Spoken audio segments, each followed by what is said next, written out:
nagkakaroon din ng maturity, especially drawing up the plays. You know,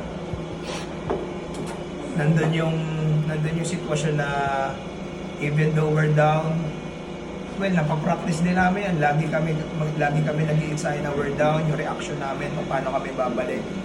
Yung play kanina kay Estrada, sayang lang talagang.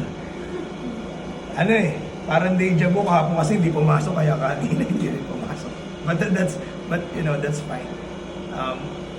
A win is a win, pero syempre, mga babalikan namin, ano yung mga naging mistakes namin. But you know, hats off to Perpetual. Talagang galing ng mga players ni Coach Olson. Coach,